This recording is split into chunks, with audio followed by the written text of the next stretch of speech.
Hi hello friends, welcome to Vaishnavi kitchen vlogs. ನಾನು ಇವತ್ತು ಎಲ್ಲರಿಗೂ ತುಪ್ರಿಕಾಯಿ ಬಜ್ಜಿನ ಹೆಂಗೆ ಮಾಡೋದು ಅಂತ ತೋರಿಸ್ಕೊಡ್ತೀನಿ ರೀ.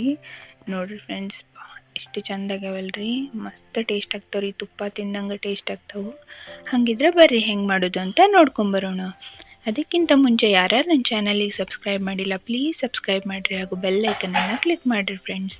ನೋಡ್ರಿ, ಈಗ ಒಂದು ಬೌಲ್ ತೊಗೊಂಡೀನಿ. ಅದಕ್ಕೆ ಒಂದು 4 ಟೇಬಲ್ ಚಮಚದಷ್ಟು ಕಡಲೆ ಹಿಟ್ಟು ಹಾಕೊಂಡೇನಿ ರೀ. ಮತ್ತೀಗ ರುಚಿಗೆ ತಕ್ಕಷ್ಟು ಉಪ್ಪು ಮತ್ತು ಒಂದು 2 ಚಿಟಿಕೆಯಷ್ಟು ಸೋಡಾ ಪುಡಿ ರೀ.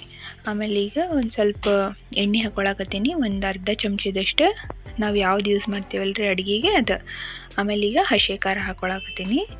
ಇದನ್ನು ಮನ್ಯಾಗ ಮಾಡ್ಕೊಂಡಿದ್ರಿ, ಹಸಿಮೆಣ್ಸಿನ್ಕಾಯಿ ಪೇಸ್ಟ್ ಅಂತಾರೆ. ಇದನ್ನು ಬೇಕಂದ್ರೆ ಡಿಸ್ಕ್ರಿಪ್ಷನ್ ಒಳಗೆ ಹಾಕಿರ್ತೀನಿ, ನೋಡಿರಿ ಫ್ರೆಂಡ್ಸ್. ಮತ್ತೀಗ ಒಂದು ಅರ್ಧ ಚಮಚದಷ್ಟು ಅರಿಶಿನ ಪುಡಿ ಹಾಕೊಳಕತ್ತೀನಿ ರೀ. ಮತ್ತೀಗ ಒಂದು ಸ್ವಲ್ಪ ಅಜ್ವಾನನ್ನು ಸ್ವಲ್ಪ ಕೈಯಿಂದನೇ ಹಿಂಗೆ ಕ್ರಷ್ ಮಾಡಿ ಹಾಕೋರಿ. ಮತ್ತು ಇದನ್ನೆಲ್ಲನೂ ಚೆಂದಾಗಿ ಮಿಕ್ಸ್ ಮಾಡ್ಕೋಬೇಕು ನೋಡ್ರಿ. ಇದಾದಮೇಲೆ ಇದಕ್ಕೆ ಸ್ವಲ್ಪನ ನೀರು ಹಾಕ್ಕೊಂಡು ಕಲಿಸ್ಕೋಬೇಕಾಗ್ತದೆ ರೀ. ಅಂದ್ರೆ ಗಂಟು ಆಗಂಗಿಲ್ಲ, ಹಿಟ್ಟು ಚೆಂದಾಗಿ ಮಿಕ್ಸ್ ಆಗುತ್ತೆ ನೋಡ್ರಿ. ಈ ಥರ ನೋಡ್ರಿ, ಸ್ವಲ್ಪನ ಹಾಕ್ಕೊಂಡು ಒಂದು ಸ್ವಲ್ಪನೂ ಗಂಟು ಇರಲಾರ್ದಂಗೆ ಇದನ್ನು ಕಲಿಸ್ಕೋಬೇಕ್ರಿ.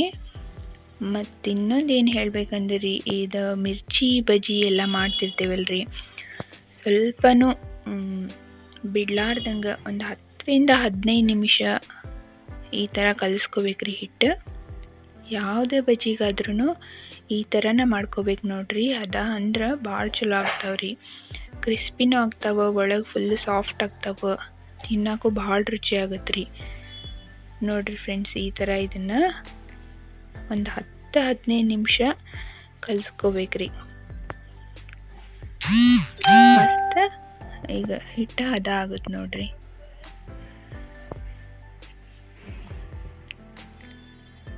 ನೋಡ್ರಿ, ಮತ್ತು ಇದಕ್ಕೊಂದು ಸ್ವಲ್ಪ ಗಟ್ಟಿನೂ ಆಗಬಾರ್ದ್ರಿ, ಭಾಳ ತೆಳ್ಳಗೂ ಆಗಬಾರ್ದ್ರಿ. ಈ ತುಪ್ರಿಕಾಯಿನ ಎದ್ದಿ ಬಿಡೋ ಅಷ್ಟು ಅದಾದ್ರೆ ಸಾಕು. ಈಗ ಒಂದು ಸ್ವಲ್ಪ ಗಟ್ಟಿ ಅನ್ನಿಸ್ತ್ರಿ, ಹಾಗಾಗಿ ನಾನು ಇನ್ನೊಂದು ಚೂರು ನೀರು ಹಾಕ್ಕೊಂಡು ಇದನ್ನು ಕಲಿಸ್ಕೊಳಕತ್ತೀನಿ.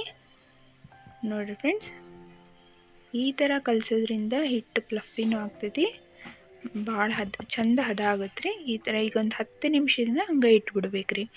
ಈಗ ಒಂದು ತುಪ್ರಿಕಾಯಿ ತೊಗೊಂಡೀನಿ ರೀ, ಕ್ಲೀನಾಗಿ ತೊಳ್ಕೊಂಡು ಇದನ್ನು ಈ ಥರ ರೌಂಡಾಗಿ ಸ್ಲೈಸ್ ಮಾಡಿ ಇಟ್ಕೊಂಡೀನಿ. ಇದು ನೋಡ್ರಿ, ಭಾಳ ದಪ್ಪನೂ ಆಗಬಾರ್ದು, ತೆಳ್ಳಗೂ ಆಗಬಾರ್ದ್ರಿ, ಮೀಡಿಯಮ್ ಆಗಿ ಈ ಥರ ಕಟ್ ಮಾಡಿ ಇಟ್ಕೋಬೇಕು. ಈಗ ಎಣ್ಣೆ ಕಾಯಕ್ಕೆ ಇಟ್ಕೊಂಡೇನಿ ರೀ. ಈಗ ನೋಡ್ರಿ, 10 ನಿಮಿಷ ಆಗೈತಿ. ಹಿಟ್ಟು ಈ ತುಪ್ರಿಕಾಯಿನೆಲ್ಲ ಇದ್ರೊಳಗೆ ಅದ್ದಿ ಈಗ ಎಣ್ಣೆ ಒಳಗೆ ಹಾಕ್ಕೊಳಕತ್ತೀನಿ ರೀ. ನೋಡ್ರಿ, ಎಣ್ಣೆನೂ ಕಾದೈತಿ. ಎಣ್ಣೆ ಮೀಡಿಯಮ್ ಫ್ಲೇಮ್ನಾಗ ಇಟ್ಕೋಬೇಕ್ರಿ, ಇಲ್ಲಾಂದ್ರೆ ಒಮ್ಮೆ ಜೋರು ಕಾಯಿಸಿ ಇಟ್ಕೊಂಡ್ಬಿಟ್ರೆ ಇದು ಬಜ್ಜಿ ಎಲ್ಲ ಫುಲ್ ಹೊತ್ತಿ ಬಿಡ್ತಾವ್ರಿ. ಹಾಗಾಗಿ ಈ ಥರ ಮೀಡಿಯಮ್ ಫ್ಲೇಮ್ನಾಗ ಇಟ್ಕೊಂಡು ಎಲ್ಲ ಬಜ್ಜಿನೂ ಈ ಥರ ಚೆಂದಾಗಿ ಹಾಕೋಬೇಕು ನೋಡ್ರಿ.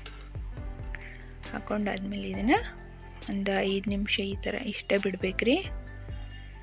5 ನಿಮಿಷ ಆದಮೇಲೆ ಇವನ್ನ ಹೊಳ್ಳಿಸಿ ಹಾಕೋಬೇಕ್ರಿ. ಒಳಗೆಲ್ಲ ಚೆಂದಾಗಿ ಫ್ರೈ ಆಗಿರ್ತಾವೆ, ಹಾಗಾಗಿ ನೋಡ್ರಿ. ನಾವಂತೂ ಸಣ್ಣವರಿದ್ದಾಗ ಈ ತುಪ್ರಿಕಾಯಿ ಬಜ್ಜಿನ ಮೇಲಿಂದೆಲ್ಲ ಹಿಟ್ಟು ತಿಂತಿದ್ವಿ ರೀ, ಒಳಗಿಂದ ತುಪ್ರಿಕಾಯಿ ಹಂಗೆ ಬಿಟ್ಬಿಡ್ತಿದ್ವಿ, ಅದರ ಟೇಸ್ಟೇ ಗೊತ್ತಾಗ್ತಿದ್ದಿಲ್ಲ. ಹಂಗೆ ಮಾಡಬಾರ್ದ್ರಿ ಫ್ರೆಂಡ್ಸ್, ಅದ್ರ ಜೊತೆನ ತಿನ್ಬೇಕು ನೋಡ್ರಿ, ಭಾಳ ರುಚಿ ಆಗ್ತಾವೆ. ಈ ಥರ ನೋಡ್ರಿ, ಗೋಲ್ಡನ್ ಬ್ರೌನ್ ಬರೋವರೆಗೂ ಫ್ರೈ ಮಾಡ್ಕೋಬೇಕು.